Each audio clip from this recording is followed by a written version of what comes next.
Prostrations to Ramana, shining as the self in all beings. With the immense grace of the self manifest as Ramana, we begin our satsang with the prayer by Sapna Ganesh, followed by the chanting of Muktakatrayam by Nanda Kumarji.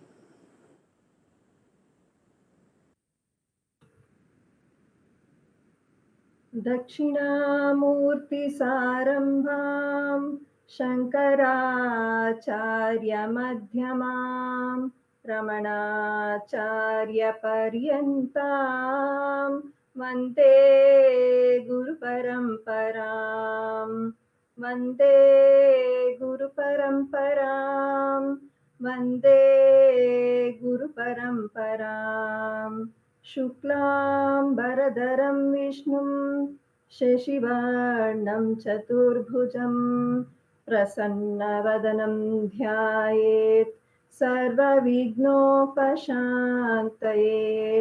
आङ्गिकं भुवनं यस्य वाचिकं सर्ववाङ्मयम् आहार्यं चन्द्रतारादि तं नमः सात्विकं शिवम् ॐ नमो भगवते श्रीरमणाय. Namo Ramana to everyone.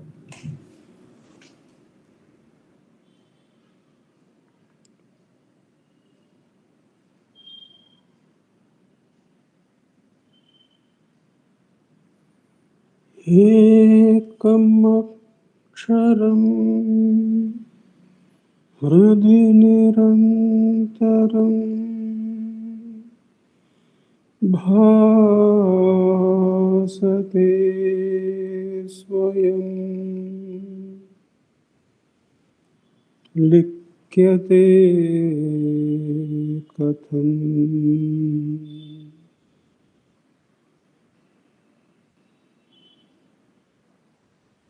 हृदयकुहर मध्ये केवलं ब्रह्ममात्रम् यहम् अहमिति साक्षात् आत्मरूपेण भाति हृदि विषमनसा स्वं चिन्वता मज्जता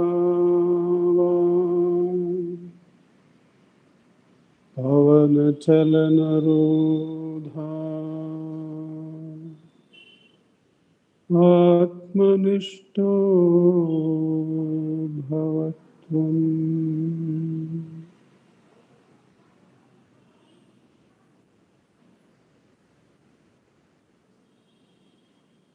देहं मृण्मयवत् जडात्मकम् अहं बुद्धिर्न तस्यास्त्यतो नाहं तत्तत भावशुक्तिसमये सिद्धात्मसद्भावतः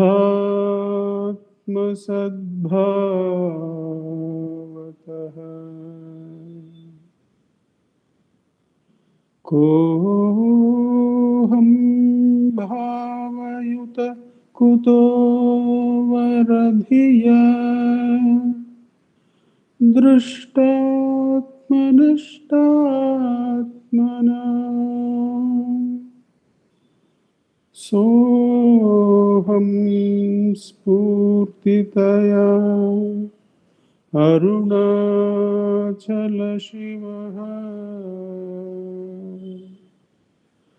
पूर्णो विभाति स्वयं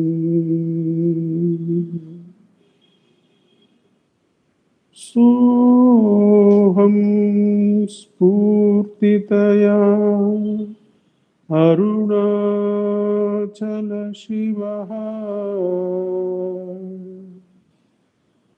पूर्णो विभाति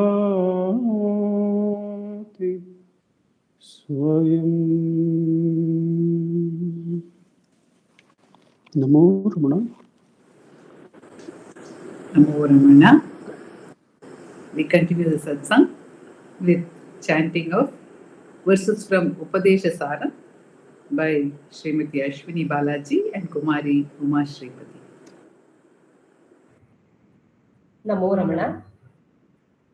वायुरोदनात् क्रियते मना जालपक्षिवद्रोदसाधनम् चित्तवायवश्चित्क्रियायुताः शाखयोर्द्वयी शक्तिमूलका लयविनाशने उभयरोधने लयगतं पुनर्भवति नोऽमृतम् प्राणबन्धनात् क्लीनमानसम् एकचिन्तनात् नाशमेत्यद नष्टमानसो उत्कृष्टयोगिना कृत्यमस्ति किं स्वस्थितिं यत दृश्यवारितं चित्तमात्मना चित्वदर्शनं तत्त्वदर्शनं मानसं तु किं मार्गणे कृते नैव मानसं मार्ग आर्जवात् वृत्तयस्त्वहं वृत्तिमाश्रिताः वृत्तयो मनो विद्यहं मन अहमयं कुतो भवति चिन्वत नैपतत्यहं निजविचारणम् अहमिनाशभाज्यहमहं तया स्फुरतिरुत्स्वयं परमपूर्णस। नमो रमण।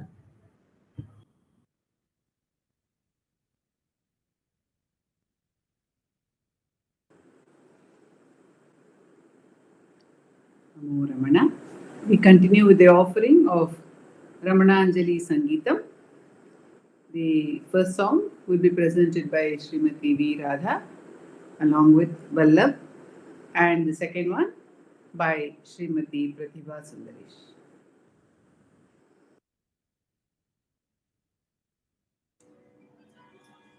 Namo Ramana to everyone. Today we have selected a song written by Sri Sadhu Om Swami, and it is in Gujarati language, and the translation is by Jagadish Swami.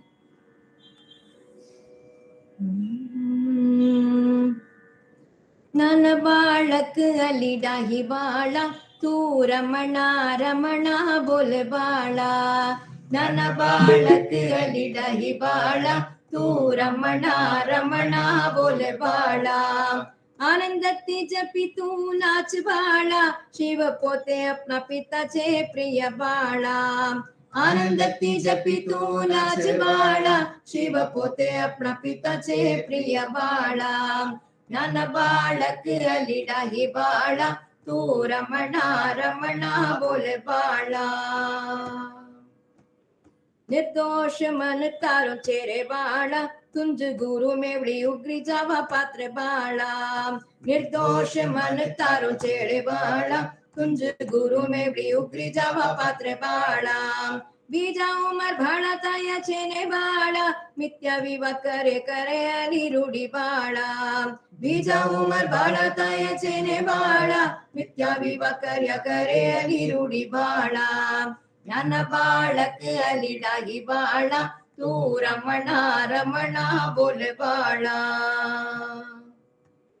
मनोनाश Sadwa वाचन क्षमटे जूनी वासना ने हणवा विवच मटे मनोनाश सदवा वाचन क्षमटे जूनी वासना ने हणवा विवच मटे पुणे मारू रूपी मिथ्या टंटाशा माटे अने ढाली उगरी जवा समतत बाळा पुणे मारू मिथ्या रूपी मिथ्या टंटाशा माटे अने ढाली उगरी जवा समतत बाळा ज्ञान बाळकी अलीडा ही बाळा तू रमणा रमणा बोले बाळा अरुणाचल रमण पिता चरणे तू ये दास ताई जाने अळी प्रिय बाळा अरुणाचल रमण पिता चरणे तू ये दास ताई जाने अळी प्रिय बाळा गुरुजी ने तव उर मंदिर मां जोता रहे वाणो जीवन शिखी जाने बाळा गुरुजी ने तव उर मंदिर मां जोता रहे वाणो जीवन शिखी जाने बाळा नाना बाळक अली डाही बाळा तू रमणा रमणा बोल बाळा तू रमणा रमणा बोल बाळा तू रमणा रमणा बोल बाळा तू रमणा रमणा बोल बाळा नमो Ramana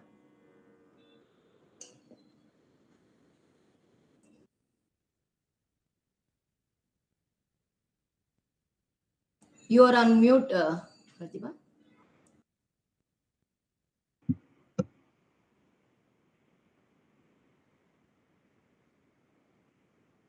Om Namo Bhagavate Sri Ramanaya.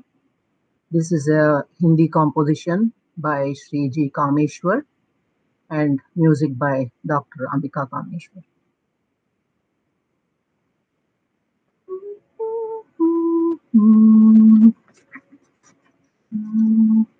चल अरुणाचल चल अरुणाचल चल अरुणाचल चल अरुणाचल चल अरुणाचल चल अरुणाचल चल अरुणाचल चल अरुणाचल चल अरुणाचल चल अरुणाचल चल अरुणाचल चल अरुणाचल मोह से मन को ना करे घायल चल अरुणाचल चल अरुणाचल चल अरुणाचल चल अरुणाचल मोह से मन को ना करे घायल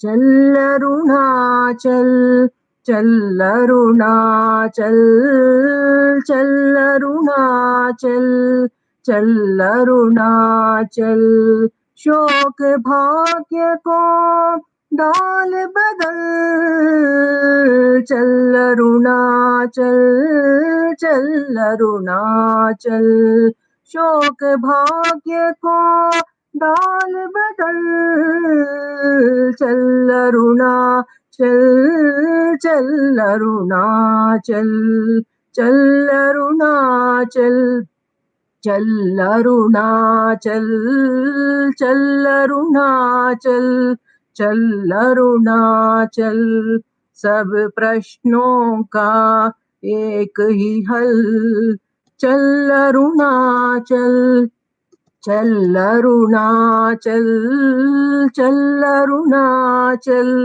चल अरुणाचल सब प्रश्नों का एक ही हल चल अरुणाचल चल अरुणाचल चल अरुणाचल चल अरुणाचल सब जीवों का हृदय कमल चल अरुणाचल चल अरुणाचल सब जीवों का हृदय कमल चल अरुणाचल चल अरुणाचल चल अरुणाचल चल अरुणाचल चल अरुणाचल चल अरुणाचल अहम अहम भज ज्ञान की पायल चल अरुणाचल चल अरुणाचल अहम अहम भज ज्ञान की पायल चल अरुणाचल चल अरुणाचल ओढ़ प्रेम व ज्ञान का चल चल अरुणाचल चल अरुणाचल ओढ़ प्रेम व ज्ञान का चल चल अरुणाचल चल अरुणाचल चल अरुणाचल चल अरुणाचल चल अरुणाचल चल अरुणाचल चल अरुणाचल चल अरुणाचल चल अरुणाचल चल अरुणाचल चल अरुणाचल चल अरुणाचल चल अरुणाचल चल अरुणाचल चल अरुणाचल चल अरुणाचल चल अरुणाचल चल अरुणाचल चल अरुणाचल चल अरुणाचल चल अरुणाचल चल अरुणाचल चल अरुणाचल चल अरुणाचल चल अरुणाचल चल अरुणाचल चल अरुणाचल चल अरुणाचल चल अरुणाचल चल अरुणाचल चल अरुणाचल चल अरुणाचल चल अरुणाचल चल अरुणाचल। नमो रमो।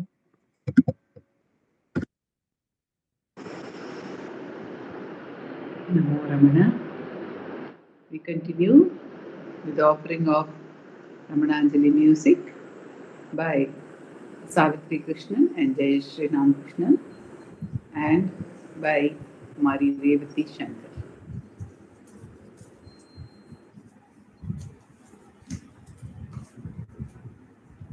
அன்புரு அருணா சலவரன் மெழுகாய் அகத்துணை நினைந்து நைந்துருகும் அன்பிலி எனக்கு உன் அன்பினை அருளாது ஆண்டனை அடித்திடல் அழகோ ஓ அன்பினில் விளையும் இன்பமே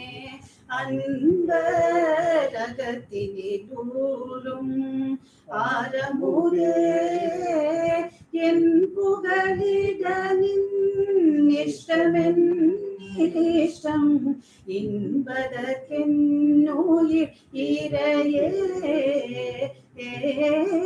அன்பினில் விளையும் இன்பமே அருணாச்சல இறைவனாம் அருணாச்சல என முடித்தே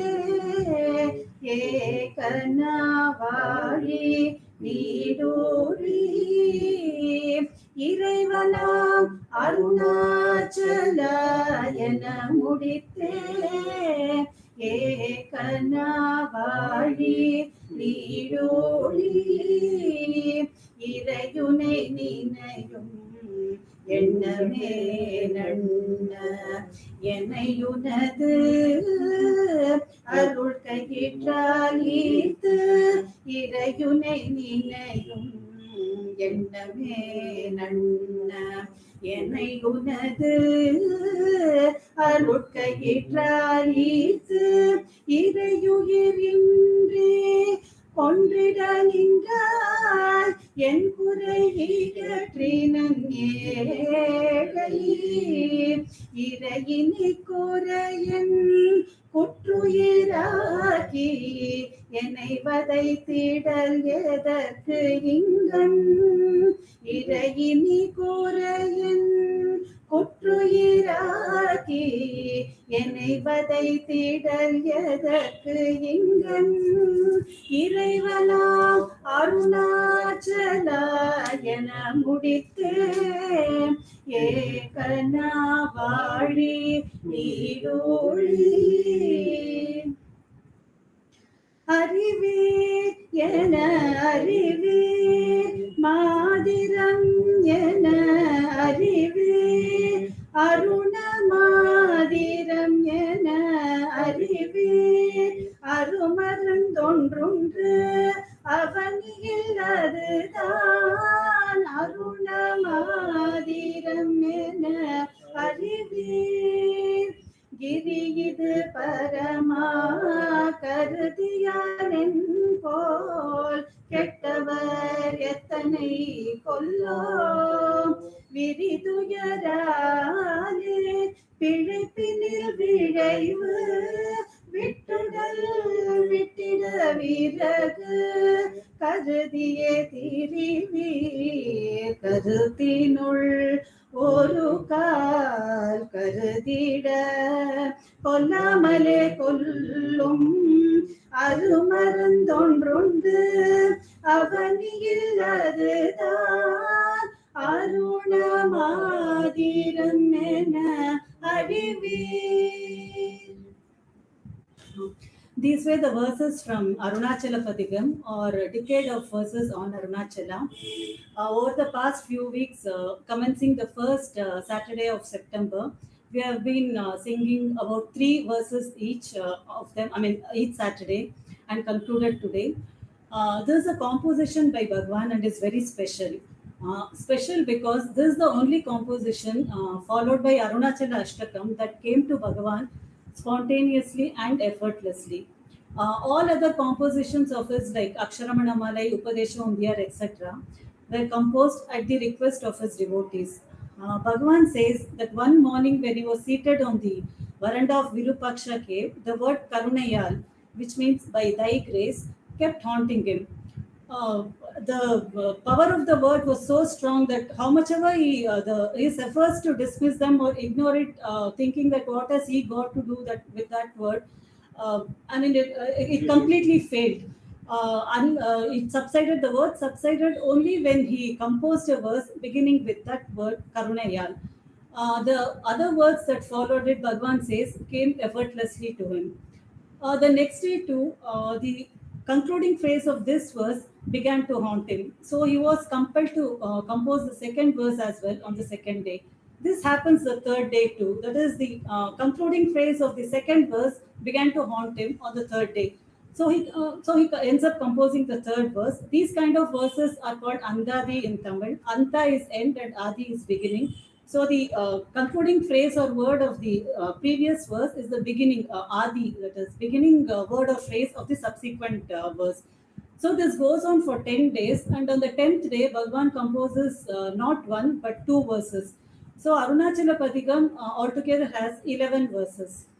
Uh, I mean, in the entire month, Bhagwan, what to say, I mean, he blessed us with the opportunity to meditate on these verses repeatedly the entire month of September, the holy month of his advent to Arunachala. Repeatedly because we are not familiar with these songs and had to listen to these songs several times as we are not familiar with these songs. And the music, Sulochana Mami has set music to these verses in melodious, various Carnatic ragams, and the orchestration is by Sri H.K. Narayana. Thanks to the entire Ramananjali team for this wonderful piece of music on the most wonderful work of Bhagavan. Om Namo Bhagavate Shri Ramana.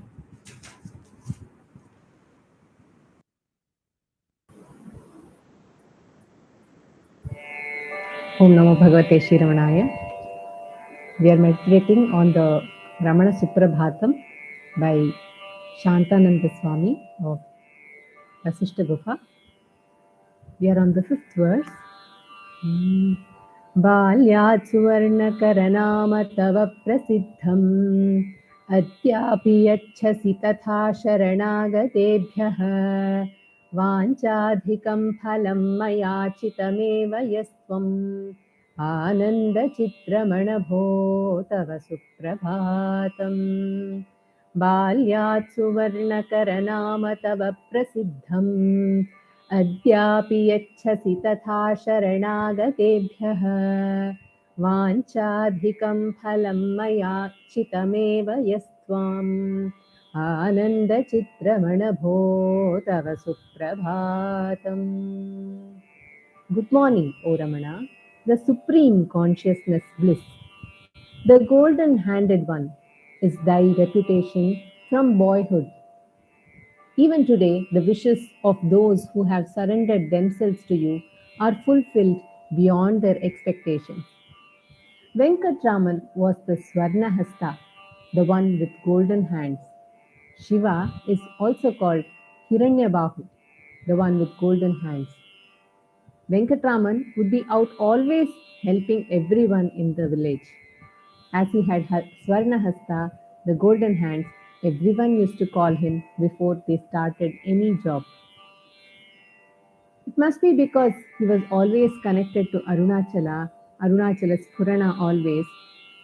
This golden hand was present for him.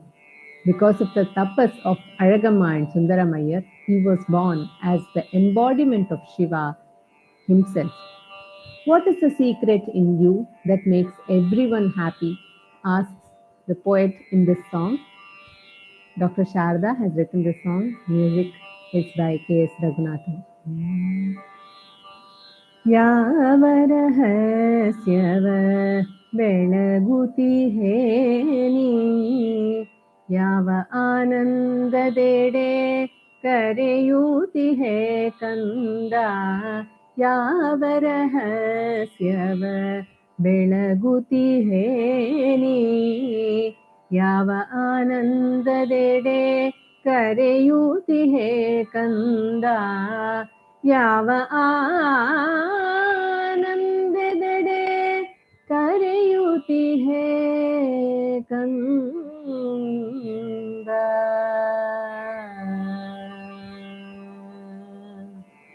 ಯಾವ ಅಮೃತ ನಿನ್ನ ನೋಟದಿ ಹರಿಯುತ್ತಿದೆ,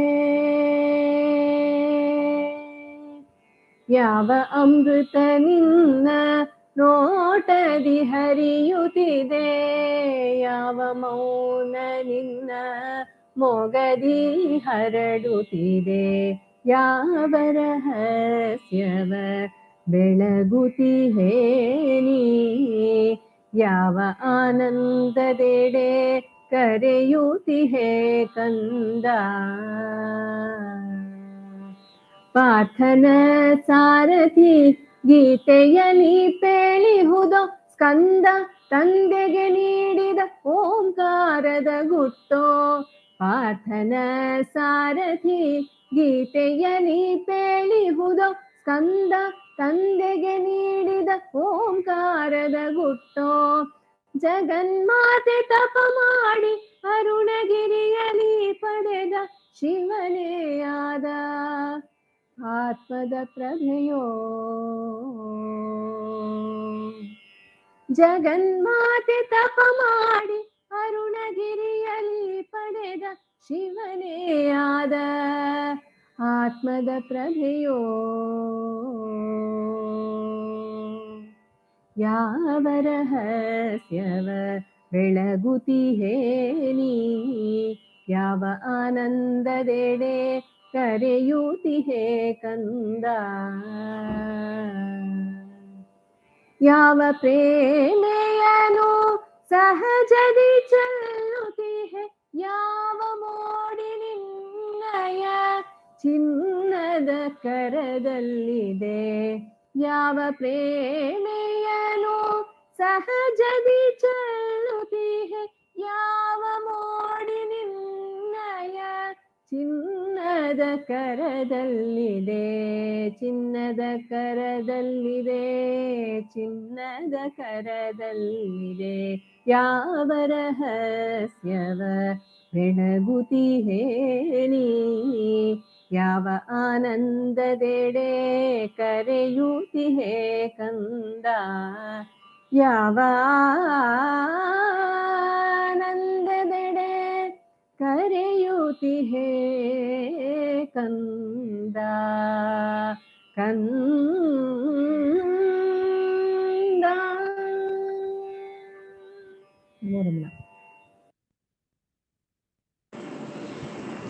Namo Ramana.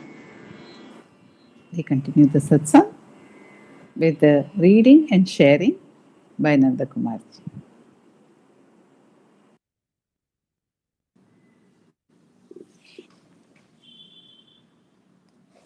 Namo Ramana.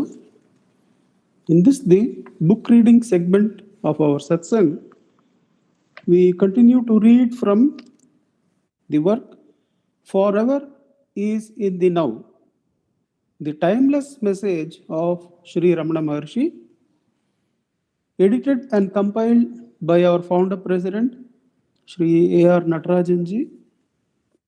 Today, we are taking up the second article. This is entitled The Self, Real and Pseudo by Professor R. Balasubramanian. The Self, Real and Pseudo by Professor R. Balasubramanian. We refer to the brief note on the contributors. Professor R. Balasubramanian is the chairman of the Indian Council of Philosophical Research. This is in 1993. He has subsequently come out of that post but he has been awarded Lifetime Achievement Award by Dr. Manmohan Singh in 2010, I think. So, for that work in Indian Council of Philosophical Research. He is the chairman of Indian Council of Philosophical Research. He is also the head of the department and professor of philosophy in the University of Pondicherry. That is the introduction to the contributor, Professor R. Balasubramanian. The article is entitled The Self, Real and Pseudo. There are some sub-segments here. The first sub-segment is why self-enquiry. When something is repeatedly referred to, there must be a special reason therefore. Bhagavan Sri Ramana Maharshi emphasizes the importance of self-enquiry in all his teachings. He exhorts us to practice self-enquiry for two reasons. First of all, the self is worthy of knowing. We think that there are many objects which we have to know or would like to know.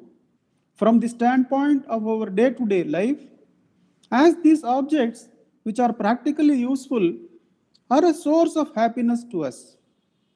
These objects, that is to say, are useful and pleasant.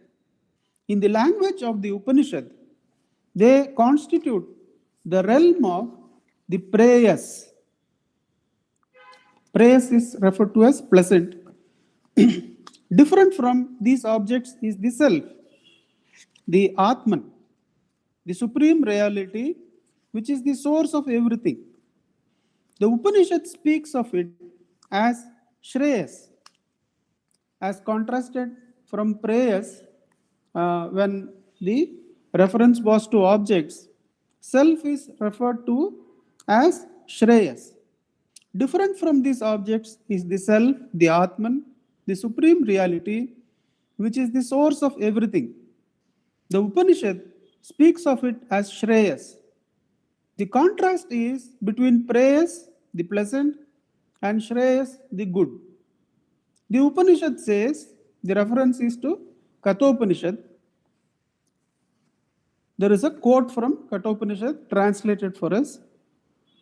The good and the pleasant. Good stands for Shreyas and pleasant for Preyas. The good and the pleasant are indeed different. These two, serving different purposes, bind a person.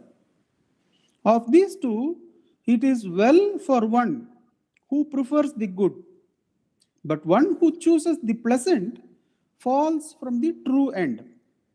The wise one, pondering over them, discriminates and chooses the good in preference to the pleasant. The simple-minded, for the sake of worldly well-being, prefers the pleasant. This is from Kathopanishad. The human being has the option, the article continues, the human being has the option to choose one of the two, but not both, as they are conducive to different ends, which are mutually exclusive. While the pursuit of prayers leads to prosperity here and hereafter, the pursuit of Shreyas ensures spiritual freedom. The dichotomy between the good and the pleasant arises from that between the self, the Atman, and the not self, the Anatman. So he takes us to the source of Shreyas and Preyas. I'll read that again. The dichotomy between the good and the pleasant arises from that between the self, the Atman, and the not self, the Anatman. One who knows the self and realizes it gets liberated, whereas one who pursues the not self, which stands for everything other than the self, lives in the state of bondage. Since the choice is between liberation and bondage, it follows that a discriminative person will be desirous of knowing the self, whose knowledge helps to overcome the sorrow of bondage. That is why the Upanishad says, there is a small reference from another Upanishad, Chandogya Upanishad. That is why the Upanishad says, the knower of the self crosses over sorrow. That the self is worthy of knowing is conveyed by the Upanishad. Once again, it is Brihad Aranyaka Upanishad. That the self is worthy of knowing is conveyed by the Upanishad. The self should be seen, it should be heard of, reflected on, and contemplated upon. That's how he completes the first point, that the self is worthy of knowing, that it is the Shreyas. The second reason for self-inquiry is that the inquiry by means of reasoning, known as Vichara Marga, is the most direct method for realizing the self through the removal of the mind or the ego. So, the second reason for pursuing self-inquiry, the author says, the second reason for self-inquiry is that inquiry by means of reasoning, known as Vichara Marga, is the most direct method for realizing the self through the removal of the mind or the ego. The expression self-inquiry can be explained in two ways. Inquiry into the self, Atmano Vicharaha, and inquiry by the self, Atmana Vicharaha. So, the esteemed author is now looking at self-inquiry as inquiry into the self and inquiry by the self. In the former explanation, that is inquiry into the self, in the former explanation, the self is an object of knowledge in a special sense, and not certainly in the sense in which empirical things, say a table or a tree, are objects of knowledge, prameyas. It is not necessary to go into the question why the self is not an object of knowledge in the usual sense. Suffice it to say that since the self is trans-empirical, it is not an object of knowledge in the sense in which stocks and stones are objects of knowledge. The point to be noted here is that the self has to be known through inquiry, vichara. That is to say, by means of reasoning supported by the Shruti. The work of reasoning is the indispensable preliminary, the sine qua non of the knowledge of the self. It is necessary, but not sufficient. Necessary because it helps us to discriminate the self from the non-self, and not sufficient because the essential nature of the self can be known only through Shruti and not by means of reasoning. Since the mind assumes the form of the I, since the mind assuming the form of the I is the source of all other forms and thoughts, it is the major obstacle in the way to self-realization. The Maharishi points out that while the method of self-inquiry aims at the extinction of the mind directly from the beginning, other methods retain the mind and make use of it for its removal and thereby for attaining its goal. So the author is coming to the point why self-inquiry is the direct path. The Maharishi points out that while the method of self-inquiry aims at the extinction of the mind directly from the beginning, other methods retain the mind and make use of it for its own removal and thereby for attaining its goal. Once it is retained for any kind of work, however temporary it may be, the mind will not go. The mind, which is the villain of the piece, will not commit suicide of its own accord. In the words of Ramana, there is a quotation from the teachings of Ramana Maharshi by Arthur Osborne. Here, Bhagavan himself is going to say why self-inquiry is the direct path to the self. Every kind of path except self-inquiry presupposes the retention of the mind as the instrument for following the path and cannot be followed without the mind. The ego may take different and more subtle forms at different stages of one's practice but it is never destroyed. The attempt to destroy the ego or the mind by methods other than self-inquiry is like a thief turning policeman to catch the thief, that is himself. Self-inquiry alone can reveal the truth that neither the ego nor the mind really exists and enable one to realize the pure, undifferentiated being or the self or the absolute. So that is Bhagavan saying how self-inquiry is the direct path. The second subdivision, the self, the basic epistemic principle. Epistemology obviously is a great philosopher heading the Indian Institute of Philosophy. So he uses some philosophical terms. Epistemology is supposed to be the study of the nature, origin, and scope of knowledge. The nature of knowledge, that is, when we say we know something, what is the nature of that knowledge? The origin of that knowledge, from where that origin for that knowledge comes, and the scope or the area that that knowledge covers. But here in this article, the author is limiting the scope of the word epistemology for origin or source of knowledge. How the self is the source of knowledge. So he has not used it in a very complicated sense. So with that, we can go ahead a little bit into that paragraph. The self, the basic epistemic principle. The second explanation of the term self-inquiry, which will highlight the role of the self vis-a-vis the mind and the senses, will take us to the identification of the basic epistemic principle responsible for knowledge.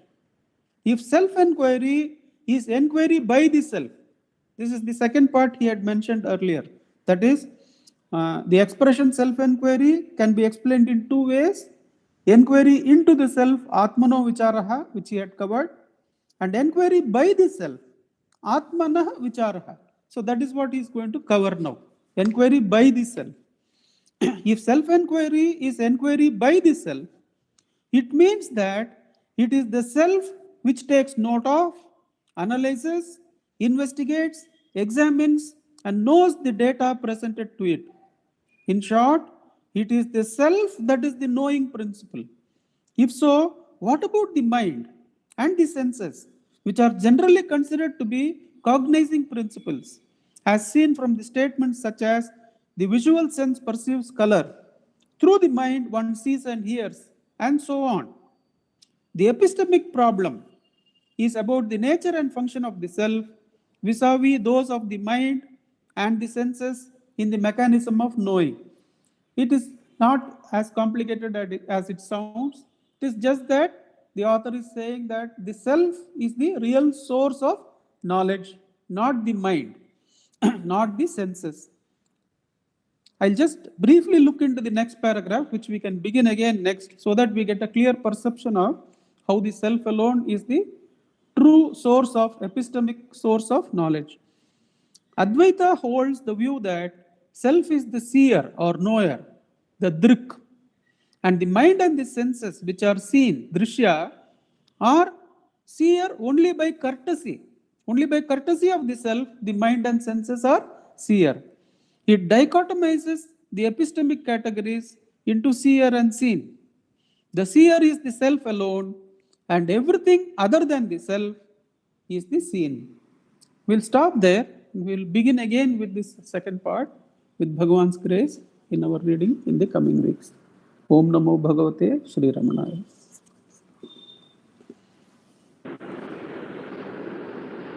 Namo Ramana. We continue the satsang with the session of self-inquiry, having heard so much in such clear terms from Professor Balasubramaniam, read out to us with that specific touch of clarity of Nandakamachi. And having heard about it, having been introduced already now to the importance of the self, let us get into the session of self-inquiry conducted by Dilip Sinha.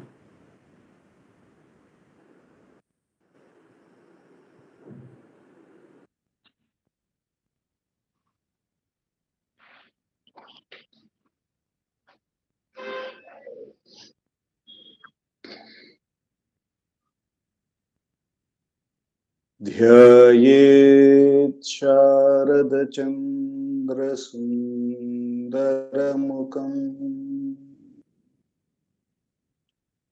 ताम्रारविन्देक्षणम् भक्ताभीष्टवराभयप्रदकरम् कौपीनमात्रोज्ज्वलम् स्वात्मानन्दरसानुभूतिविवशम्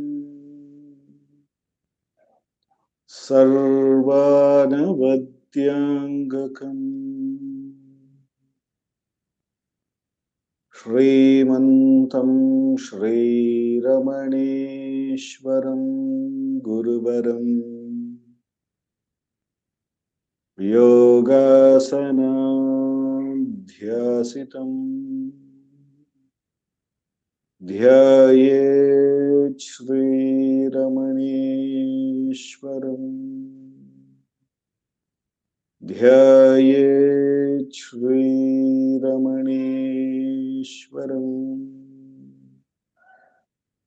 ध्यायेत् श्रीरमणेश्वरम्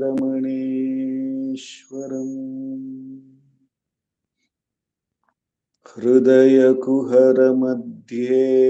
केवलं ब्रह्ममात्रम् यहमहमिति साक्षातात्मरूपेण भाति हृदि विषमनसा स्वं चिन्वतामज्जतव पवनचलनरोधा आत्मनिष्ठो भवत्वम्। Namo Ramana. We will commence today's evening Atma Vichara by listening to Bhagavan's Upadesham. I'll be reading from Guru Vachak Kovai from the chapter Experience of the Truth, and the topic is Nirvikalpa Samadhi, verse 893. The mere non-perception by the senses of the gross differences of the external world is not by itself the excellence of perfect Nirvikalpa Samadhi. Know that the illustrious and prized Nirvikalpa Samadhi is only the non-arising of the subtle distinctions caused by mental movements in the heart, owning to the total annihilation of vasanas. I repeat the verse. The mere non-perception by the senses of the gross differences of the external world is not by itself the excellence of perfect Nirvikalpa Samadhi. Know that the illustrious and prized Nirvikalpa Samadhi is only the non-arising of the subtle distinctions caused by mental movements in the heart, owning to the total annihilation of vasanas. Bhagavan here is saying when the vasanas are completely not there causing the mental movements, and therefore the self which alone remains shines at that point in time is the actual Nirvikalpa Samadhi. It is not when the senses merely don't see objects. Bhagavan further continues to say in Ramana Gita what is the difference between Nirvikalpa Samadhi and Sahaja Samadhi. I'll just read that out.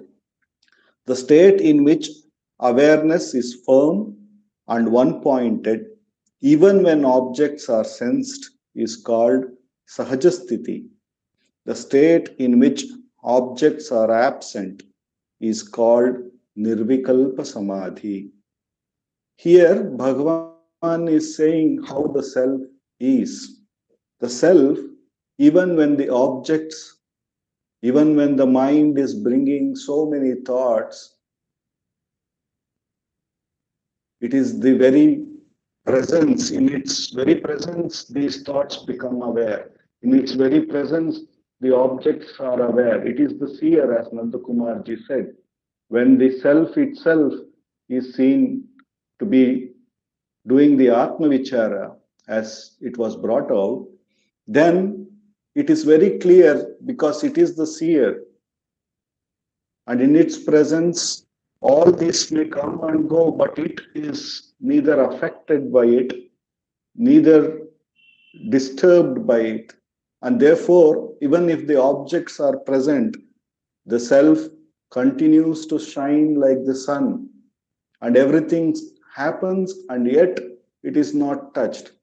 It is only when the vasanas are very strong, these objects or these thoughts are assumed to be oneself, happening to oneself, like the ego, which connects this awareness to the object, binds it with the triputi, the seer, seen, and the process of seeing, and makes a claim that I am the seer.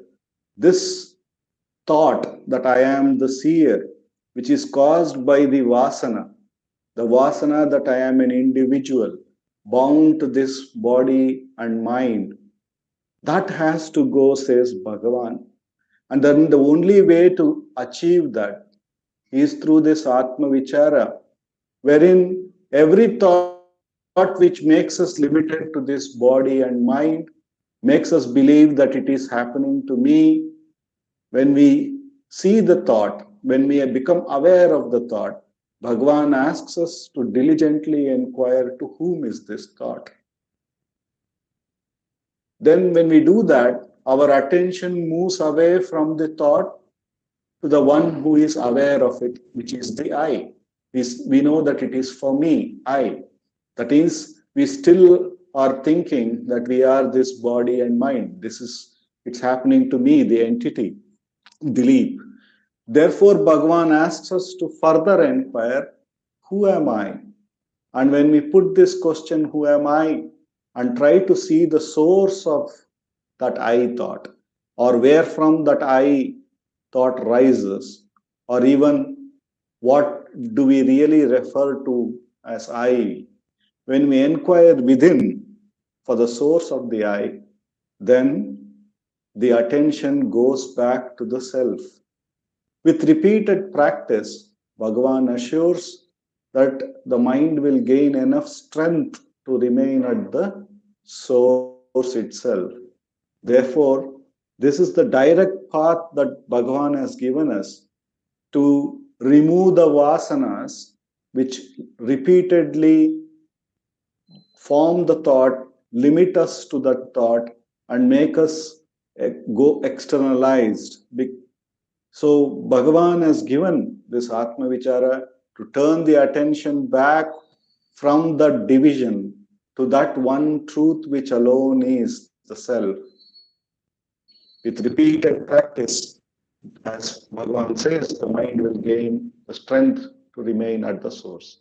The immense grace of Bhagavan, no matter how many thoughts come, whatever may be the nature of the thought, let us diligently inquire to whom is this, recognize it is for me, and thereupon, who am I, and get back to the source for the next 10 minutes.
Namo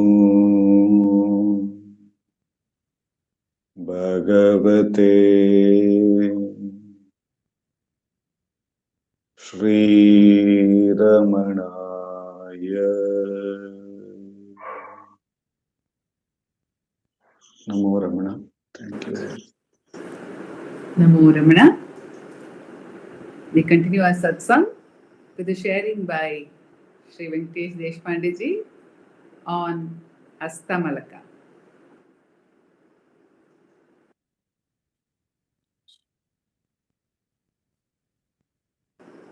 Hello, we can't hear you actually.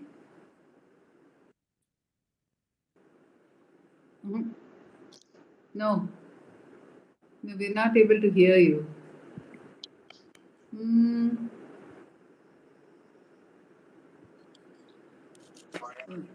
You're not on mute, but we can't hear you. What should he do?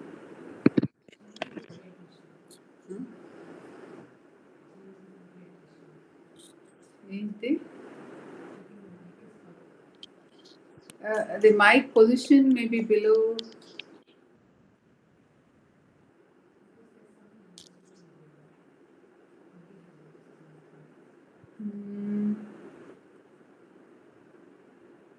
Should he exit and come back? Can you try exiting and coming back?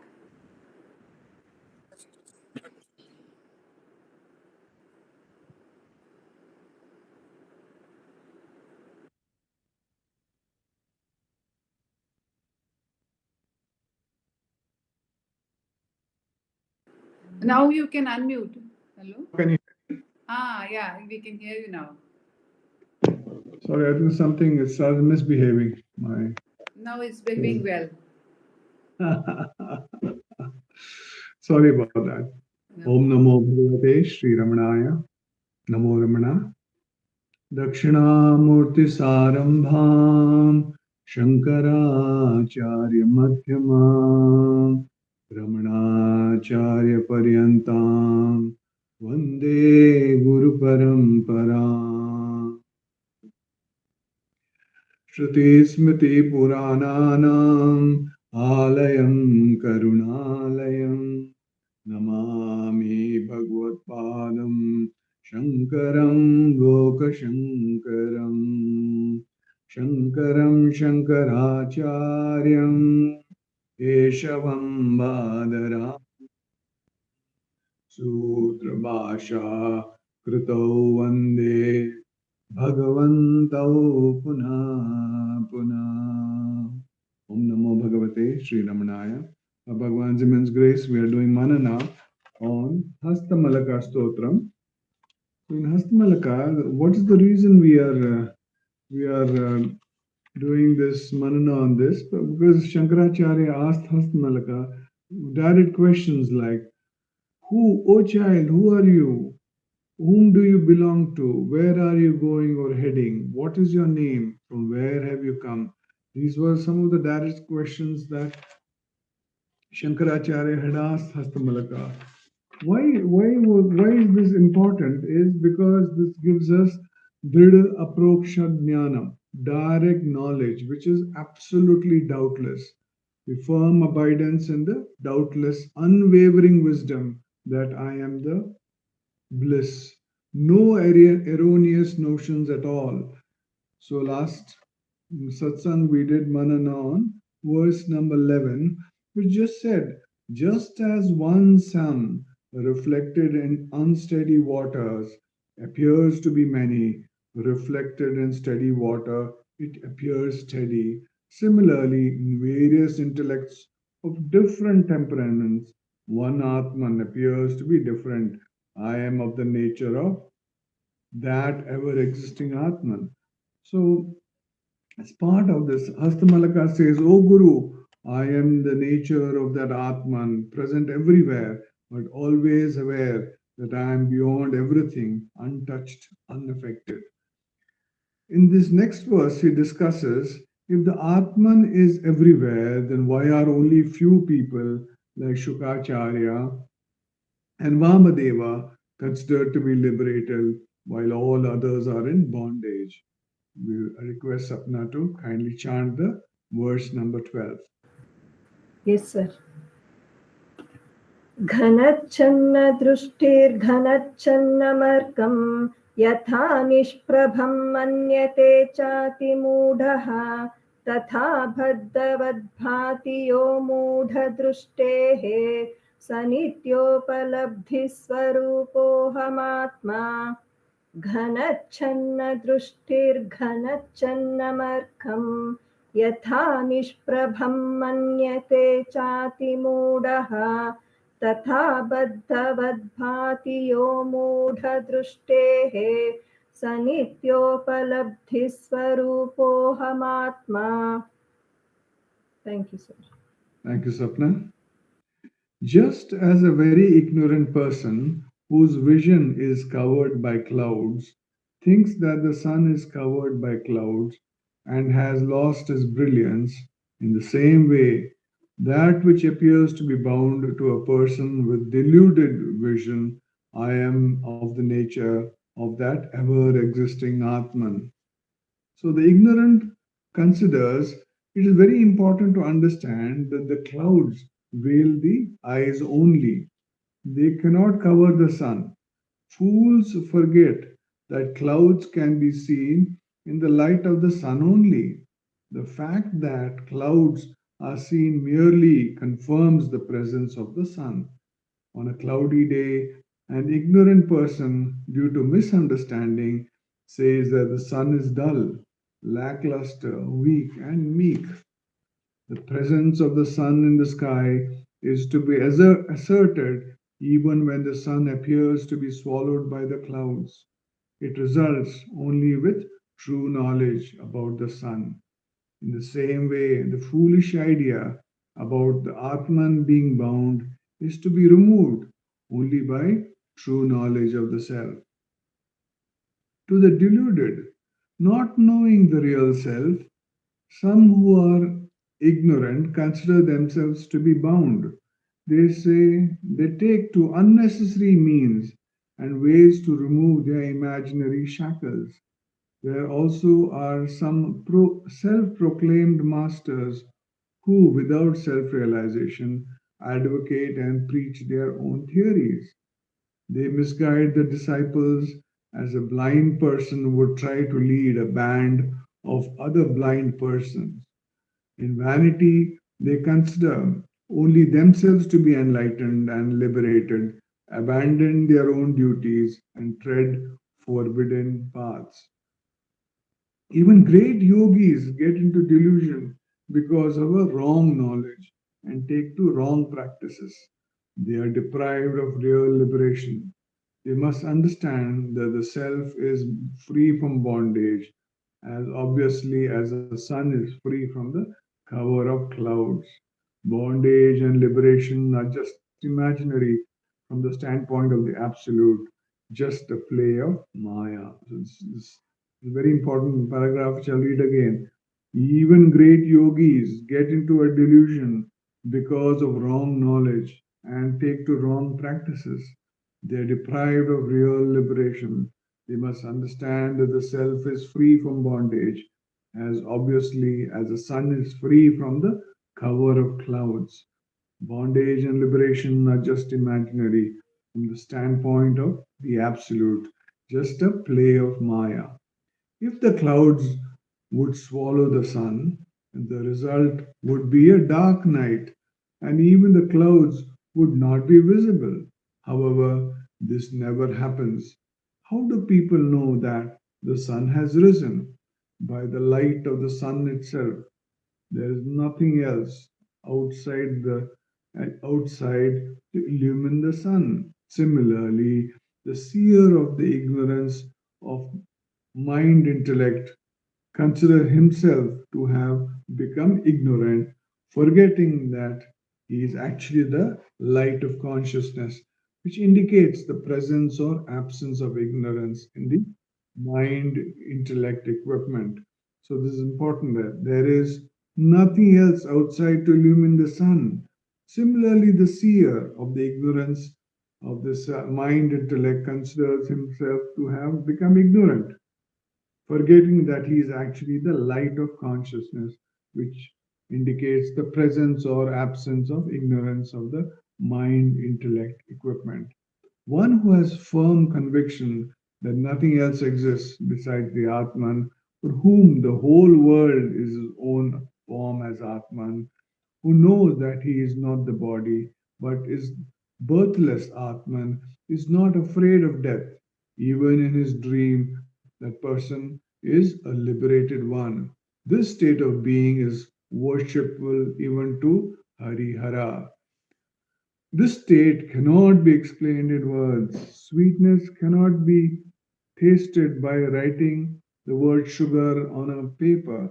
Just reading a long list of tasty eatables cannot satisfy hunger. Even the Vedas cannot describe the state fully, but assert that for one who's realized the Atman, the whole world of names and forms is mithya, appearing but not true. In the Bhagavatam, Lord Krishna says that the bandhan and moksha appear because of the three gunas arising from Maya. They are not for me. Astamarka says, I am that Atman beyond bondage and liberation. I am that supreme truth in which the false play of Maya ends. Liberation is itself liberated, and the rest itself comes to rest. In that state, which is beyond all states, non-apprehension and apprehension both come to an end. That remains is what remains is all the pure, all-knowing bliss. At that stage, Jiva is nothing but Brahman. So I'll read that paragraph again. I am that supreme truth in which the play of Maya ends. Liberation is itself liberated, and the rest itself comes to rest. In that state, which is beyond all states, non apprehension and misapprehension both come to an end. What remains is pure, all knowing bliss. At that stage, Jiva is nothing but Brahman. So, in the next verse, he removes a probable doubt. If Atman is considered all pervasive, then it may be attached to each and everything. If it is not all pervasive, then it is limited by space. What is correct is what Hastamalaka will talk about in the next verse, verse number 13. Om Namo Bhagavate Sri Ramanaya. Namo Ramana.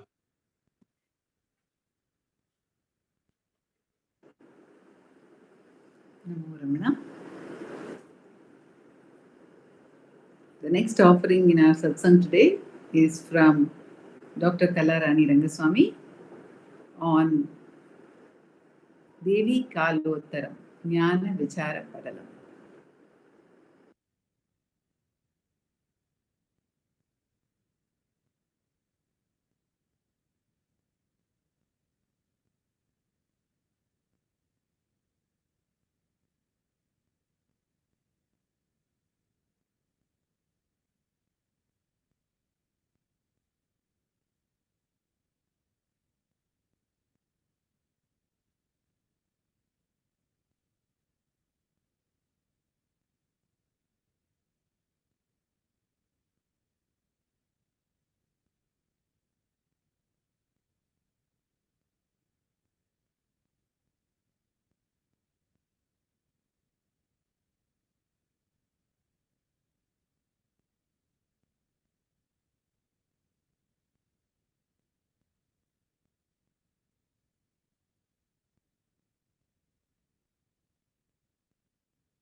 Kalaka, you have to tell the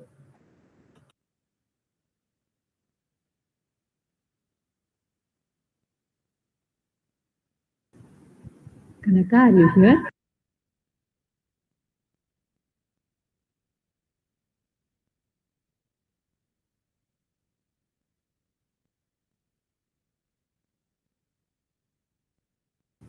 Kalaka?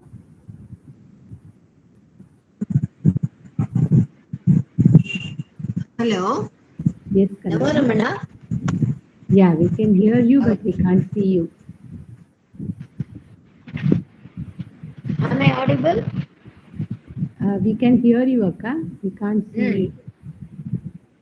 Video is on, Revathi. It's okay. Okay. Shall I start? Sure. ஓம் நமோ பகவதே ஸ்ரீரமணாய.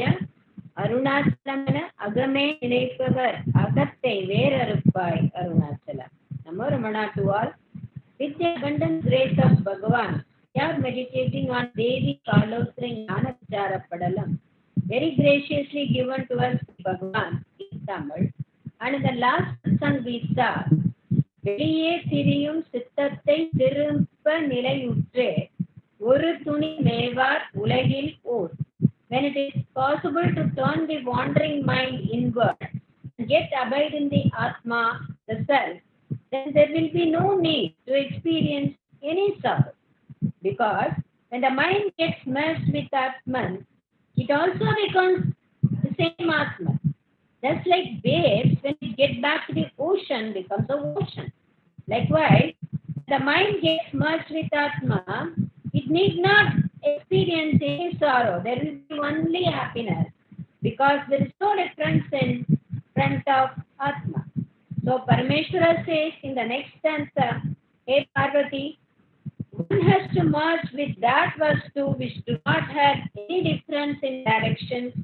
There is no inside, there is no outside, up, down or center. Since the Nija Swarupa is all pervasive, we cannot say that this vastu is in the right, left, up, down or center. He is there everywhere and beyond the directions. Moreover, as it is the source for all objects, the self is formless. Bhagavan says, Ulla Guru Ellamai Or Guruvum Illadai. As Anma is present in all the objects, there is no separate form as Anma. Form for Anma. When water flows, it takes the form of the object on which it flows. If it flows in a broad way, we call it as a river. If it flows on a tank, it becomes a tank. If the water is filled in a vessel, it takes the form of that vessel. ஓர் குருவும் ஓர் நாமமும் இல்லா திரு வெங்கடவனாயிரும் திருநாமம் கொட்டி தெல்லேலும் கொட்டாமே. Even though there is no form, there is no name, we assign 100 names for Bhagavan and rejoice him. Once a devotee asked Bhagavan, does Atma has any form or it is formless? Bhagavan said, first you know yourself, find out who you are, then this question will not arise at all. So in this stanza, Parameshwara says, Hey Devi, go and merge with that vastu which does not have any form and which forms the source for all rupas, all names, all objects. If the self has to be in any form, it has to get the help from the space to be in.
Namo Ramana.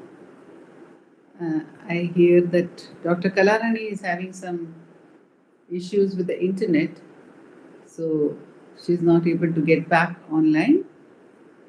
I would request Ujjwal Jagdish to make our next offering of today's satsang by his sharing of Ramanacentre Bengaluru.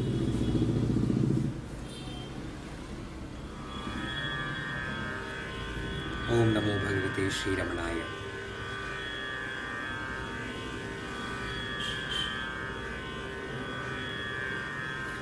रमणाय लोक गुरवे नमः।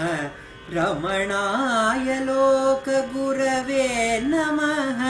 केचित् योगविदां पुरसर इति प्रज्ञानि बुद्ध्या परे साधु कश्चिदतीतरे गुरुदिय केऽप्यङ्घ्रिपद्मं तव सेवन्ते रमणाभिधानमनुज क्षेमाय जातक्षितौ द्वित्रास्त्वां गिरिजाङ्कपीठनिलयं जानन्ति देवं गुहम् रमणनिगे लोक गुरुविगे नमन रमणनिगे लोक गुरुविगे नमन ಕೆಲವರು ಯೋಗಿ ಶ್ರೇಷ್ಠನೆಂದೆಣಿಸುವರು ಜ್ಞಾನಿ ಎಂದೆಣಿಸುವರು ಇತರರು ಸಾಧು ಎಂದೆಣಿಸುವರು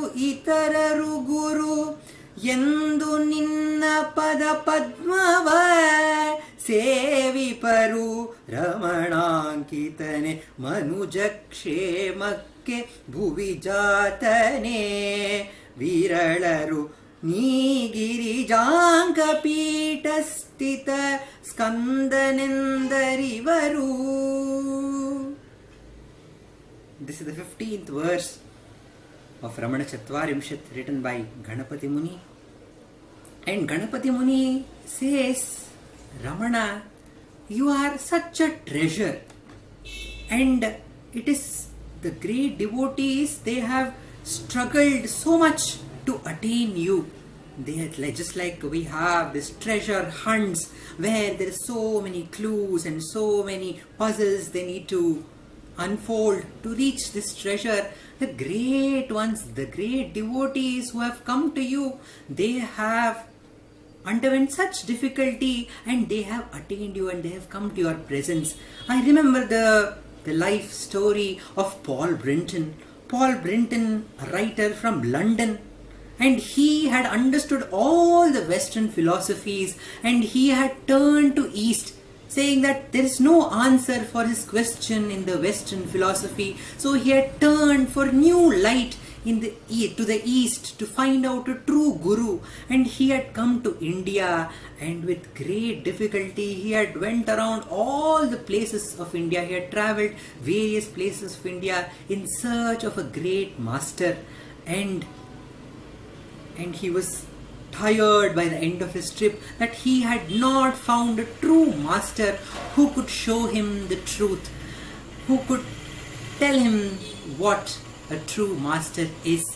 And at one point in his life he is brought to the Kanchi Shankaracharya, and Kanchi Shankaracharya says, I know of two great jnanis who are there in India right now. One jnani is in one secluded cottage in the Himalayas and nobody is allowed to reach him or talk to him, and a European will never have any permission to go and meet that jnani who is there in Himalayas. But I know of one more great jnani. He stays in this hill of Bikin, the Arunachala. There he is available to everyone, and I am sure even you will be welcomed. So saying, he guides Paul Brinton to go and visit Ramana at Tiruvannamalai. And Paul Brinton, he has been calculating in his mind and he has jotted down these questions faultlessly, and he wants answer for all these questions that he has been thinking about for a long time, and he had made notes. And once he enters the presence of Ramana, as if all the questions are melting away, he finds peace in the presence of Ramana, and all the questions seems to be useless, and there is a great joy, a river of joy and peace flows in him, says Paul Brenton. Such is the power of Ramana. With great difficulty, Paul Brenton found out this treasure who was shining at Arunachala. And we have heard of the story of Kunjuswami. Kunjuswami, his guru tells him that there is one Jnani, it is Ramana at Tiruvannamalai, Ramana Maharshi at Tiruvannamalai. And hearing this news, he is awaiting to come to Tiruvannamalai, and he is waiting for such a long time. And at one day he decides to leave his house, and he gets a ticket, and he does not get a direct ticket to Tiruvannamalai. He gets a ticket to Katpadi, which is 50 miles away from Tiruvannamalai. And he comes to Katpadi, and then he realizes that there is one train which is at 6:30 in the morning which goes to Tiruvannamalai. But when he goes to the counter to buy a ticket, he finds out that the train was early and the train has left. And he is dejected, and the next train is only in the evening at 6 o'clock. So he had to wait till 6 o'clock. And then when he goes to the counter again to find out whether he can get a ticket to Tiruvannamalai, he says there is no stop in Tiruvannamalai. Because of the plague at Tiruvannamalai, there is no stop at Tiruvannamalai. And he is again very, very dejected. And then he gets an idea that he can take a ticket to the next stop, that is Tirukkoyilur. And somebody guides him that usually it stops to drop the post at Tiruvannamalai, and when the train is a little slow, you can get down. So he gets an idea from one of the passengers there, and he is about to take a ticket for Tirukkoyilur, and then the counter person counts the money, and he says, "You are one little less than the ticket, so I can't issue a ticket. So take away the money." He hand over the change that he has, and then he is so dejected that I have been waiting to see you, O Ramana. Why are you not letting me this effort of mine succeed? Why is this disappointment that I am facing? He is so terrified, and he is so worried, and he is full of anxiousness. At that point, he sees one quarter which is shining in between the two tracks, the railway tracks, and he sees that this is the blessing of Ramana, and he quickly goes and takes that quarter, and then he gives that money to the ticket counter and gets the ticket to Tiruvannamalai, and there he gets into the train, and as guided, he gets down when the train goes slow at Tiruvannamalai, and he sleeps in a mantapam, following another passenger who was coming. He follows him, and he follows him to a mantapam, and there he sleeps. And the next morning when he wakes up, he sees the Arunachala, and he climbs up the Arunachala hill, and he goes to Virupaksha cave and has the darshan of Ramana. And the devotees are crying, and Mother Alagammal is crying that one of the attendant has expired due to the plague. And Ramana says, "Amma, why do you cry? You are crying that one son has gone. Look, the another son has come," pointing to Kunjuswami, and Kunjuswami feels so elated. "Oh, as soon as I come, I am accepted as the child."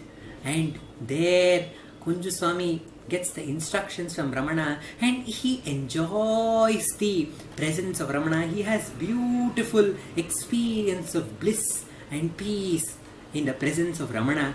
And then he feels, why I am feeling this great joy in the presence of Ramana, so I can go back home and practice the same self-enquiry which I have learned from Ramana. So saying, he leaves Tiruvannamalai and goes back to his native town. And there he realizes that his state is deteriorating day by day, and he is back to his own self.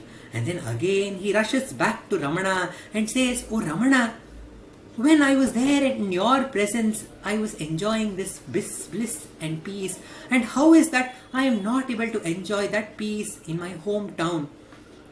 And Ramana says, it points out to a verse from Kaivalya Navanitam, which says that in the presence of the Guru, one can have the experience of the self, the bliss and the joy and the peace of the self. and that is not permanent, that comes and goes. So the student has to continue practicing and do the nididhyasana, and then he will attain that very state in which the Guru is shining. Guru is that Chintamani. In one of our dance ballets, we see that a person, he goes to do tapas and to attain the Chintamani. And as soon as, before even he could start the penance, he gets this Chintamani in his hand. And then he feels that it is so easily obtained. I don't think this is the true Chintamani. So he throws this Chintamani away and he again goes back to his penance. And after many, many days of ardent penance, he opens his eyes and sees a shining glass piece and thinks that is Chintamani, and goes back to his home. And then he realizes in his home that it is not the true Chintamani, it is only a piece of glass. And that Chintamani was that which was ever obtained. Ramana is that Chintamani who has come to our lives. The great devotees have struggled so much to have the darshan of Ramana, but we are blessed that he has on his own accord come to our lives, just like the Chintamani which appeared in front of the devotee. Ganapati Muni says, we all know that this is something very, very shining and beautiful. So we are all keeping it in our house. But only very, very few of them actually know what is the value of this Chintamani, the Ramana, the Self, who is ever available. Only few know that the greatness of Ramana. Few know that he is the Guha who is shining on the lap of the mother Chinmayi Uma. Om Namo Bhagavate Sri Ramanaya.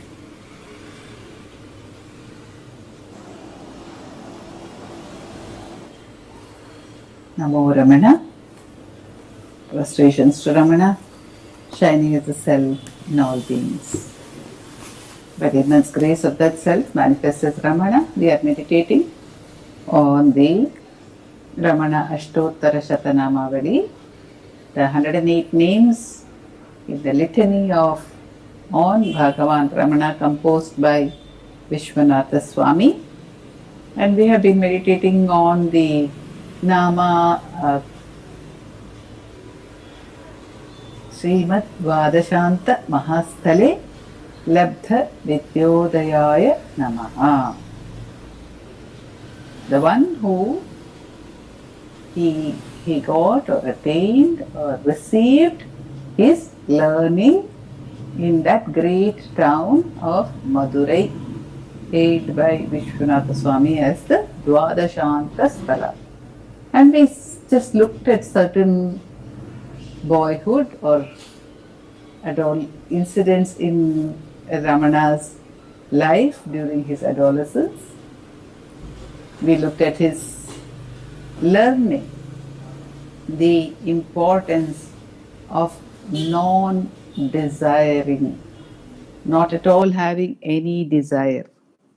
When he had a small desire for a little more of sweet pongal at Adahar Kovil and found himself with so much of that prasadam that it was impossible for him to eat it. But he had to do so with some difficulty. We learned that along with Bhagavan, the art of not asking for something. And we saw how Bhagavan says in Aksharamanamale, Keladalikum un Kedil Pugal. He says Arunachala is famed for giving without being asked. And we saw his beautiful friendship with Sabjan, and he had a beautiful friendship with Rangan. They used to swim in the Vaigai, and there were many natural traits in the young Ramana, although it does not directly pertain to his attaining or getting educated, but it is the place, it is associated with that Dwadashanta Mahasthala.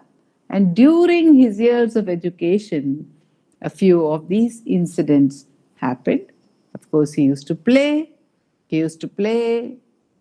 on the banks of the Vaigai river. They used to swim in the Vaigai river. And there is, Bhagavan says that they used to dig big pits by the banks of the Vaigai or on the river bed itself. When the river bed used to go dry, in order to find some water or swim, he and his friends used to dig very, very, very big pits so that the groundwater would swell up or it would get revealed and it would become a nice well or a small lake, as it were, a small pond. And this would be of use to all the animals because of the summer heat. They could come and they could drink water at these water pits created by Bhagavan and his friends. So that was his compassion. And he used to play in the Alagar Kovil. There is also one other Alagar Kovil right near his school, right near the American Mission High School where he was studying. That has 3 stories. There is the Alagar, who is standing, who is seated, and then who is reclining. Mahavishnu in three states, they say. So that is a temple, 3-story temple, very rare kind of a temple where even the sanctorum of God is on successive levels of the building. And Bhagavan says he used to play hide and seek with his friends over there. And we saw how he was an expert at Tamil. But there were 2 very, very important, if we may call them learning experiences, if at all we may call them learning experiences, which came to Bhagavan when he was at Madurai. One was the learning that Arunachala is a place on earth. He had the Arunachala Spurana. As we all know, Arunachala was ever shining in his heart even before his birth. From the very moment of his conception, Arunachala was ever shining in his heart. But he says, Arihilan Adan Porul. I did not know what Arunachala meant. What is Arunachala? I did not know. Although Arunachala is something glorious, this was known to me, but what exactly is Arunachala was not known to me until a relative told me, அது திருவண்ணாமலை என ஒருவரால் அறிவுற பெற்றும். I heard from someone that it is Tiruvannamalai. Arunachala is Tiruvannamalai. So there was this relative who came to their home, and in those, as was wont in those days, maybe the young children in the home would not first address their elders. The elders would come and greet them and talk to them. But on that day, it so happened that Venkatraman, then 16 years old, he received this relative, asked him to be seated probably, and just inquired casually, "Where from are you coming?"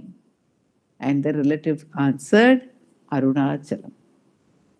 And that word triggered the entire love which Bhagavan had for Arunachala. And it thrilled him to the core. And he just couldn't believe what he was hearing. And he said, "Arunachalam?" And that relative said, "Don't you know Arunachalam is Tiruvannamalai?" This,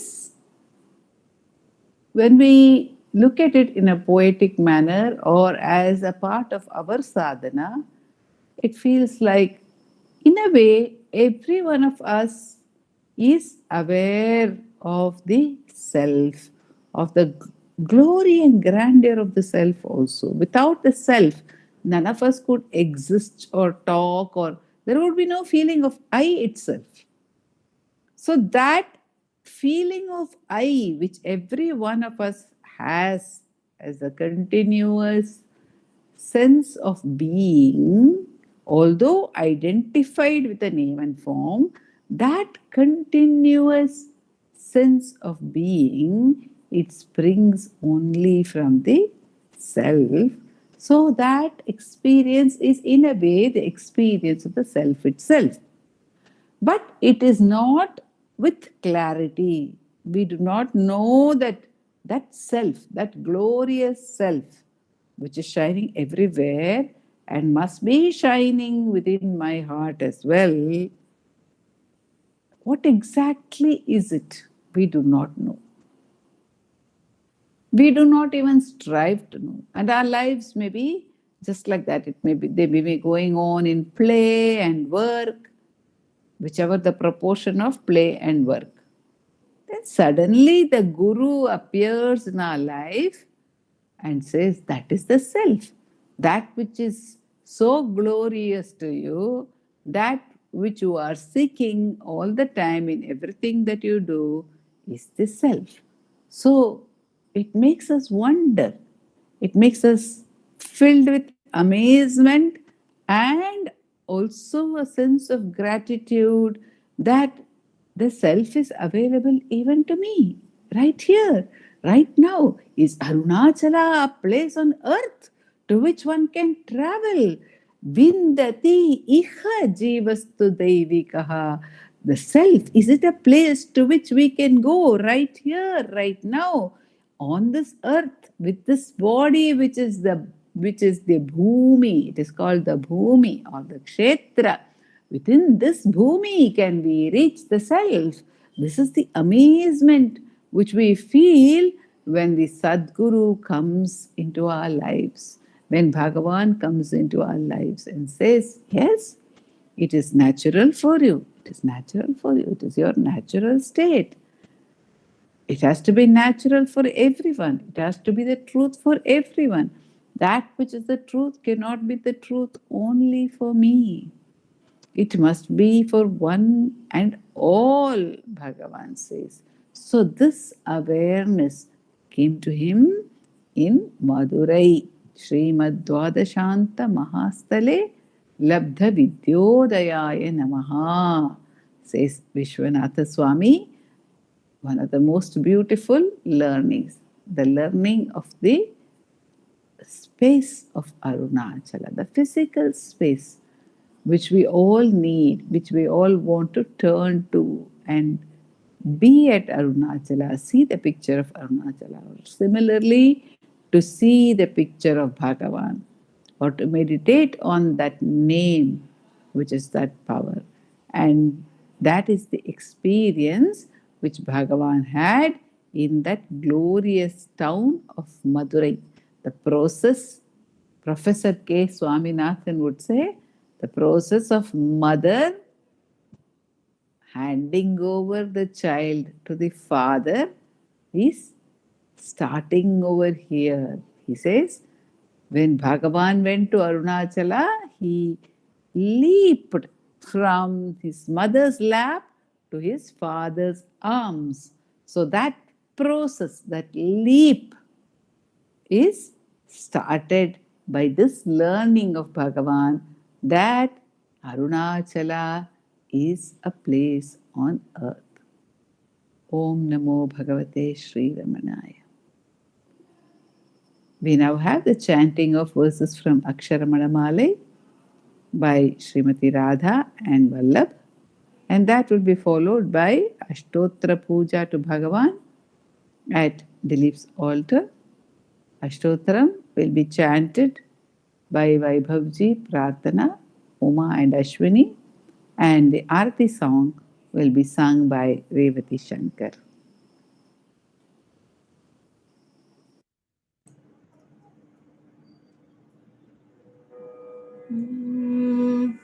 Arunachal Shiv Arunachal Shiv Arunachal Shiv Arunachal Arunachal Shiv Arunachal Shiv Arunachal Shiv Arunachal சோம்பியாய் சும்மா சுகமுண்டுறங்கிடு சொல்வேரென் கதி அருணாச்சலா சௌரியம் காட்டினை சழக்கற்றதென்றே சலியாதிருந்தாய் அருணாச்சலா நமலியிற் கேடா நான் என்னுறுதியல் நாடி நின்னுருவேன் அருணாச்சலா ஞானமில்லாதுன் ஆசையற்றவர ஞானம் தெரித்தருள் அருணாச்சலா நிம்மரு பொனியும் மலர்ந்தில்லை என்றே நேர் நின்றன என் அருணாச்சலா தத்துவம் தெரியாதத்தனை ஊற்றாய் தத்துவமிதுவென் அருணாச்சலா தானே தானே தத்துவமிதனை தானே காட்டுவாய் அருணாச்சலா திரும்பி அகந்தனை தினமாக கண் கண் தெரியும் என்றென என் அருணாச்சலா தீரமில்லகத்தில் தேடி உந்தனையான் திரும்ப உற்றேன் அருள் அருணாச்சலா துப்பறிவில்லாய் பிற பெண் பயன் ஒப்பிடவாயேன் அருணாச்சலா தூய்மன மொழியர் தோயும் உண்மையம் தோயவே அருளின் அருணாச்சலா தெய்வம் என்றுன்னை சாரவே என்னை சேர ஒழித்தாய் அருணாச்சலா அருணாச்சல சிவ அருணாச்சல சிவ அருணாச்சல சிவ அருணாச்சலா அருணாச்சல சிவ அருணாச்சல சிவ அருணாச்சல சிவ அருணாச்சலா அருணாச்சல சிவ அருணாச்சல சிவ அருணாச்சல சிவ அருணாச்சலா அருணாச்சல சிவ அருணாச்சல சிவ அருணாச்சல சிவ அருணாச்சலா அருணாச்சல சிவ அருணாச்சல சிவ அருணாச்சல சிவ அருணாச்சலா அருணாச்சல சிவ அருணாச்சலா அருணாச்சல சிவ அருணாச்சலா அருணாச்சலம் வாழி அன்பர்களும் வாழி அக்ஷரமண மாலை வாழி நமோ ரமண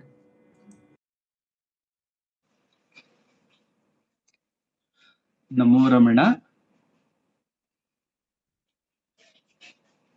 भारद्वाज विश्वनाथ विरचितम् श्रीरमणाष्टोत्तर शतनामावलिः अपार सच्चित् सुखवारिराशे यस्योर्मिमात्रम् भुवनम् समस्तम् गुहाहितम् तम् रमणम् गभीरम् चिन्ताविहीनम् हृदि चिन्तयामि ॐ महासेन महंसेन जाताय नमः ॐ श्रीरमणाय नमः ॐ गुरवे नमः ॐ अखण्ड संविदाकाराय नमः ॐ महौजसे नमः ॐ कारणोद्भवाय नमः ॐ जगद्धितावताराय नमः ॐ श्रीभूमिनाथस्थलोत्थिताय नमः ॐ पराशरकुलोत्तंसाय नमः ॐ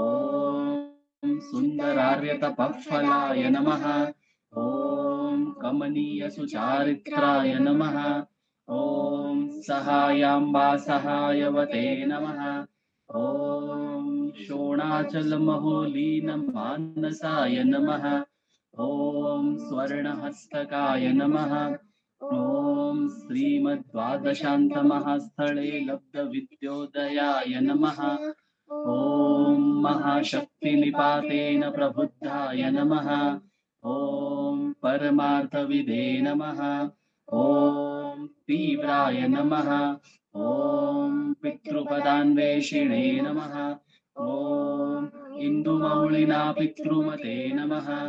ॐ पितुरादेशतः शोणशैलं प्राप्ताय नमः। ॐ तपोमयाय नमः। ॐ उदासीनाय नमः।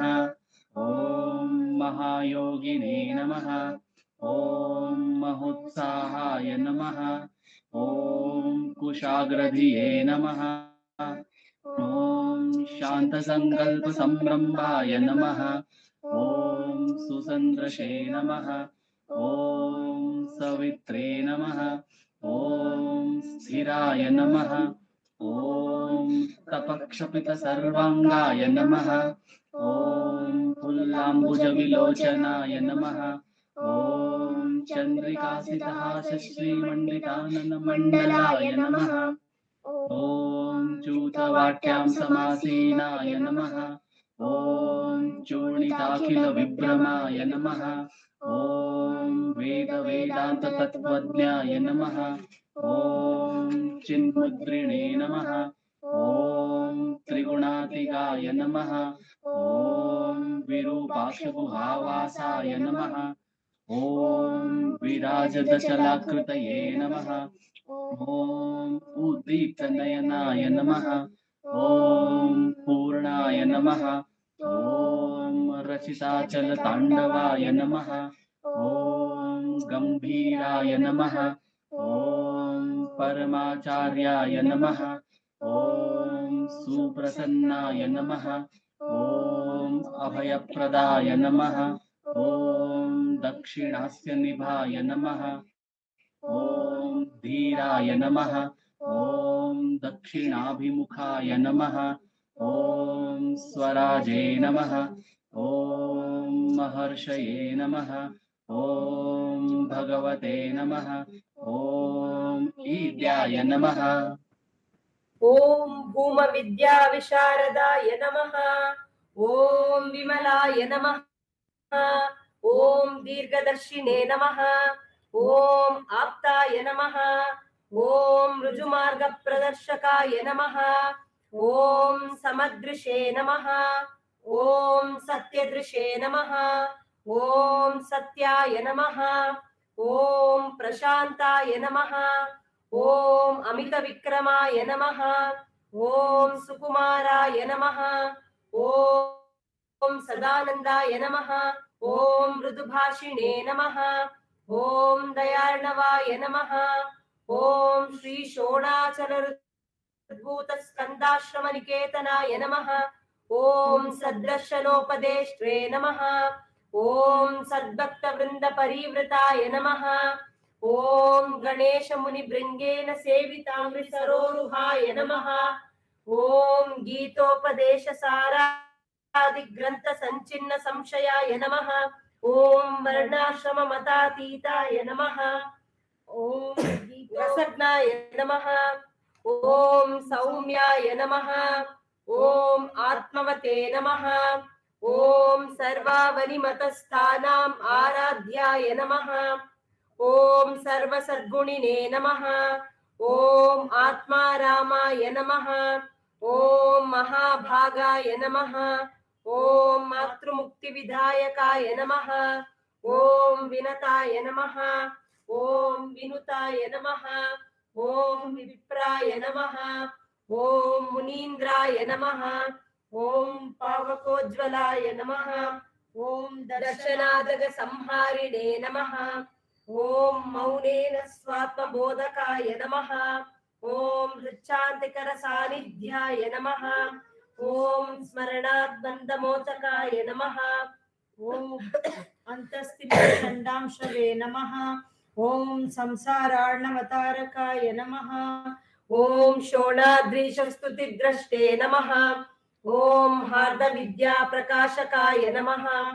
ॐ अविच्युतनिजप्रज्ञाय नमः। ॐ नैसर्गिकमहातपसे नमः। ॐ कमण्डलुधराय नमः। ॐ शुभ्रकौपीनवसनाय नमः। ॐ गुहाय नमः। ॐ दण्डपाणये नमः। ॐ कृपापूर्णाय नमः। ॐ भवरोगविषग्वराय नमः। ॐ स्कन्दाय नमः। ॐ देवतमाय नमः ॐ अमर्त्याय नमः ॐ सेनान्ये नमः ॐ पुरुषोत्तमाय नमः। ॐ श्रीरमण भगवते नमः। श्रीरमणाष्टोत्तरशतनामपूजां समर्पयामि।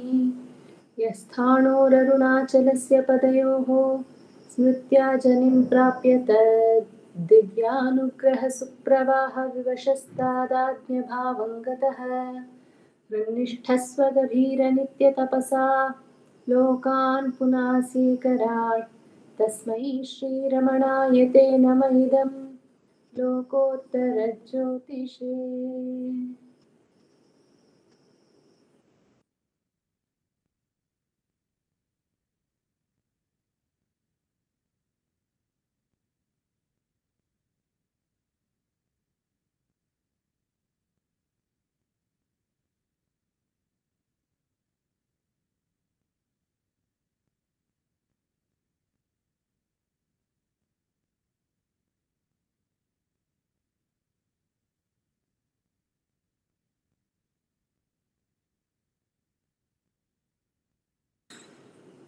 नमो नमो नमो रमण सदाशिव प्रभावरण नमो महर्षि नमो महर्षि नमो नमो नमो रमण सदाशिव प्रभावरण नमो महर्षि नमो महर्षि दर्शन सुख मंगल मुख सकल जीवहित सम्मुख ब्रह्म संगीये सदा तुष्ट सदा हृष्ट सदा शिवानंद पुष्ट परम महर्षि ब्रह्मनिष्ठ समदर्शी नमो नमो नमो रमण सदाशिव प्रभावरण नमो महर्षि नमो महर्षि ನಮ್ಮ ಮನವದೊಂದು ಕಾಡು ನೀನರಿತಿಗೆ ಅದರ ಜಾಡು ಹಿತವನರಿತು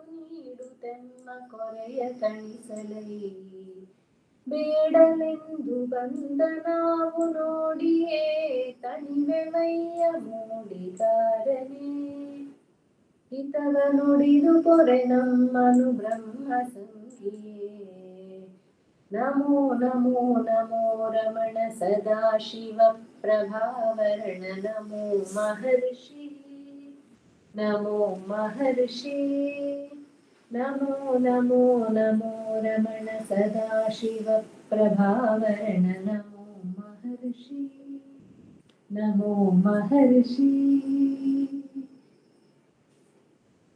बोलो भगवान श्री रमण महर्षि की जय।